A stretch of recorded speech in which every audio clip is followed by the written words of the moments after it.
Donc, cette vidéo, c'est la dernière vidéo de la série sur les techniques de régression multiple pour une série de données de type marketing. Donc, c'est la même base de données que j'ai utilisée dans les vidéos précédentes.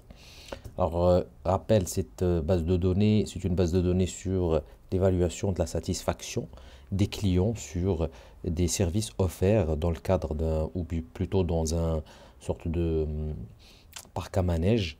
Et donc, on leur a posé plusieurs questions sur leur satisfaction, sur la base, par exemple, des jeux, de la propreté, etc., etc.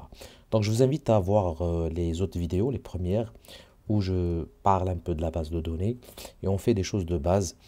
Donc, j'ai changé les noms comme d'habitude et puis on a fait une transformation de la variable distance qui n'avait pas une bonne distribution. Donc, on a utilisé le logarithme de cette variable. Alors tout ça, c'est expliqué dans les vidéos précédentes et principalement dans la première et deuxième. Donc je vous invite vraiment à les voir pour bien comprendre pourquoi on va faire ça, tout ça. Alors -3, pourquoi je vais supprimer la troisième colonne, distance, parce qu'on l'a transformé à la base. Donc là, si je fais d'abord, si je fais summary encore, regardez, j'aurai log distance ici, c'est-à-dire là, c'est cette même variable qui a été transformée. Donc c'est pour ça que je vais supprimer cette colonne, la colonne distance. D'ailleurs, si je fais summary, vous aurez est toujours là.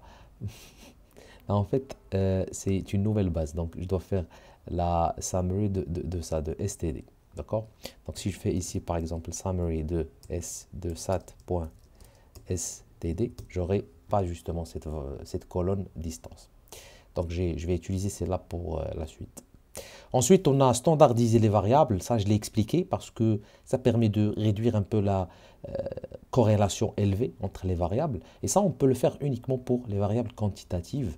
C'est pour ça qu'on commence à la troisième colonne et on s'arrête à la dernière. Les deux premières, c'est pas possible. Donc, voilà, ça, on va utiliser scale. Ça veut dire qu'on va centrer et réduire chaque variable. On va centrer par rapport à la moyenne et réduire par rapport à l'écart type, bien sûr. Et puis, on a utilisé une variable, ça c'est dans la vidéo précédente, une variable qualitative, si on veut, hein, de oui ou non. Et voilà, avec cette fonction factor. Et c'est une variable qui est à la base, regardez, c'est celle-là. Il y a des gens qui ont 0 enfant, 1 enfant, jusqu'à 5.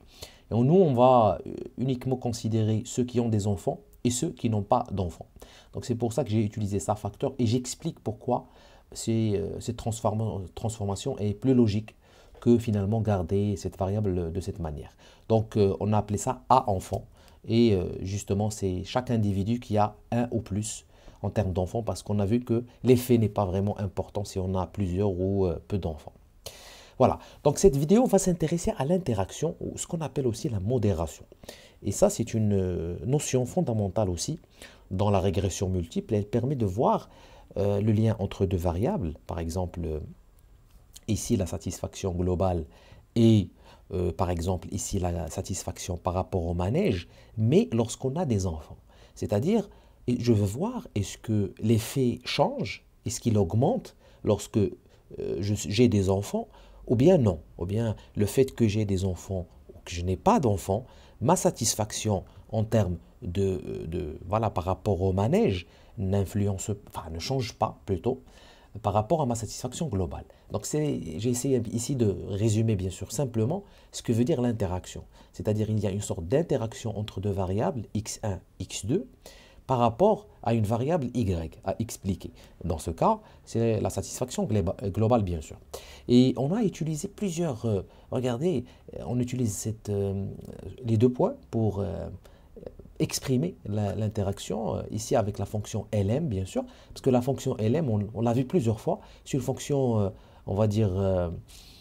vraiment passe-partout, hein. Elle sert à faire beaucoup de choses en termes de régression.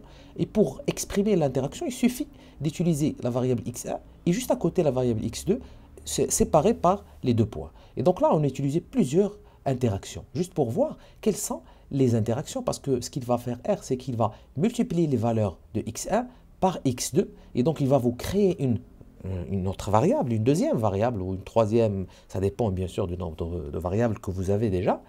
Et puis, il va calculer une régression, bien sûr, sur la base de cette nouvelle variable avec votre variable à expliquer y. Voilà. Et il va voir, bien sûr, comme d'habitude, est-ce que la valeur de P, de probabilité, est inférieure à 0,05. Il va mettre des étoiles ou pas, en fonction, bien sûr, de la valeur de probabilité. Regardez, j'ai appelé ça M6. Pourquoi M6? C'est le modèle 6. Donc, j'ai déjà le modèle 5, 4, et 3, et 2, et 1, bien sûr, dans la vidéo précédente. Donc, on va faire summary rapidement pour voir quelles sont les interactions. Ici, on va s'intéresser uniquement aux interactions parce que pour le reste, on sait déjà un peu ce qui se passe. Donc, regardez ici, la seule interaction ici qui est significative, c'est celle-là. Hein, j'ai les 3 étoiles juste à côté avec une valeur de probabilité extrêmement faible. Ça veut dire que, et c'est positif, regardez bien, on va s'intéresser au bêta et on va voir que l'interaction entre l'attente et avoir des enfants, regardez parce que j'ai true, ça veut dire avoir des enfants, hein, ça veut dire 1, ou bien true. Hein. C'est pour ça qu'il a mis true. Ça veut dire false, c'est quoi? C'est ne pas avoir des enfants. Si je reviens ici à ma variable, ça veut dire strictement inférieur à l'inverse, quoi. C'est 0. Voilà. L'inverse de ça, c'est 0. Ça veut dire que j'ai pas d'enfants. Et donc là, puisqu'il a fait true, ça veut dire j'ai des enfants. Et donc, lorsque j'attends et que j'ai des enfants, significativement influence et positivement, quoi? Ma variable à expliquer qui est la satisfaction globale.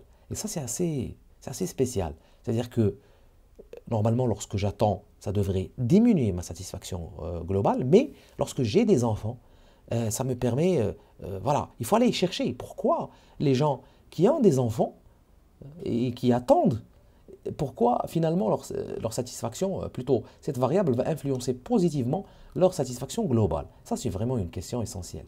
Et donc l'interaction vous permet de poser des questions un peu plus poussées que lorsqu'on a uniquement une variable x. Voilà. Donc, je reviens au coef-plot. Alors, ce que je vais faire ici dans le dernier modèle, c'est le dernier modèle que nous allons voir aujourd'hui. Et de toute façon, sur l'ensemble, la série des vidéos qu'on a vues, c'est ce M7. On va supprimer les autres interactions. Hein, ici, cette interaction, celle-là. Pourquoi? Parce qu'elles ne sont pas significatives, tout simplement. On peut bien sûr s'intéresser un peu à la nature, le plus ou le moins, pour voir un peu l'effet. Mais puisque ce n'est pas significatif, ça ne sert pas à grand-chose. Donc, ce que je vais faire, c'est que je vais garder uniquement l'interaction qui a été significative, c'est celle-là. Et puis, je vais garder les autres variables où c'est significatif. Et je vais utiliser library coef-plot, on l'a déjà vu, c'est pour dresser un peu les intervalles de confiance des différentes bêtas. Donc, je vais utiliser ce M7 et je vais faire summary pour voir. Alors, log distance, franchement, ça ne sert pas à grand-chose. J'aurais dû tout simplement le supprimer parce qu'à la base, ce n'était pas significatif avant. Donc, j'utilise le M7 et je fais summary. Et je vois ici que, bien sûr, j'ai le meilleur modèle, si on souhaite, hein, si on le veut. C'est vraiment le meilleur modèle depuis le début que nous avons commencé cette série de vidéos. Et donc, c'est un modèle où j'ai expliqué quand même 80% de la variance de la satisfaction globale. Et je sais que cette satisfaction globale est affectée par la satisfaction par rapport au manège, la satisfaction par rapport au jeu, l'attente, n'est-ce pas? La propreté aussi, bien sûr. Le fait d'avoir des enfants, on l'a déjà vu. Et puis, l'attente et le fait d'avoir des enfants. Et toutes ces variables influencent d'une manière positive, je le vois bien ici, ma variable à expliquer, c'est-à-dire la satisfaction globale. Un autre élément fondamental, je vois bien, parce qu'on a standardisé les variables, rappelez-vous tout à l'heure, j'ai fait ici quelque part, où ça, j'ai fait scale, et ça c'est fondamental parce que ça me permet ici d'interpréter directement quelle est la variable qui influence le plus mon y, enfin ma variable à expliquer. Et c'est celle-là. Pourquoi? Parce que c'est elle qui a le coefficient le plus élevé, étant donné qu'on a standardisé toutes les variables. Donc je sais bien le fait d'avoir des enfants influence positivement en satisfaction globale. Peut-être parce que lorsque les enfants sont là, c'est plus agréable. Et si ces enfants sont satisfaits, peut-être les parents, parce qu'ici on a bien sûr posé la question aux parents, et les parents sont satisfaits. Et ça c'est fondamental. Donc je devrais peut-être attirer beaucoup plus de parents ayant des enfants, c'est-à-dire des familles. Et ça, on a répondu ici à une question de type marketing. Comment? Grâce justement à une analyse de régression, une analyse statistique d'une grosse base de données. Vous l'avez bien vu, on a commencé quand même avec plusieurs variables. Mais là, on sait que c'est cette variable qui est déterminante de ma satisfaction globale. ou plutôt la satisfaction globale de mes clients. Et ensuite, regardez, c'est celle-là qui est le bêta le plus élevé, c'est-à-dire l'attente et le fait d'avoir des enfants. Et là, je vous pose des questions, ce sont des questions qu'on doit se poser en tant que chercheur. Quelle décision faut-il prendre? Alors, les enfants, je vois bien que le fait d'avoir des enfants, c'est une condition pour que les gens soient satisfaits.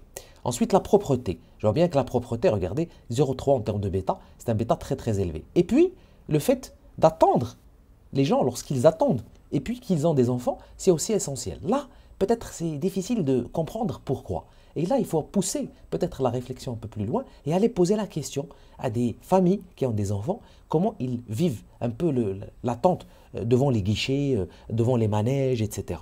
Parce que là, il s'agit bien sûr de l'attente devant ces services. Voilà. Donc, voici comment on peut bien sûr utiliser la régression. Depuis le début, si vous visualisez toutes les vidéos, vous allez voir que c'est une sorte de process. On est en train d'aller, c'est comme un entonnoir, on commence un peu large et on affine au fur et à mesure des analyses pour essayer d'identifier les variables les plus déterminantes de ma variable à expliquer. Ensuite, on va passer à des interactions pour voir peut-être qu'il y a des choses qui ne sont pas claires et que je devrais expliciter. Bien sûr, grâce à des études de terrain, à des questions poussées, plus déterminées, plutôt plus précises, je veux dire. Donc, on va aller par exemple ici chez des parents qui ont des enfants, etc.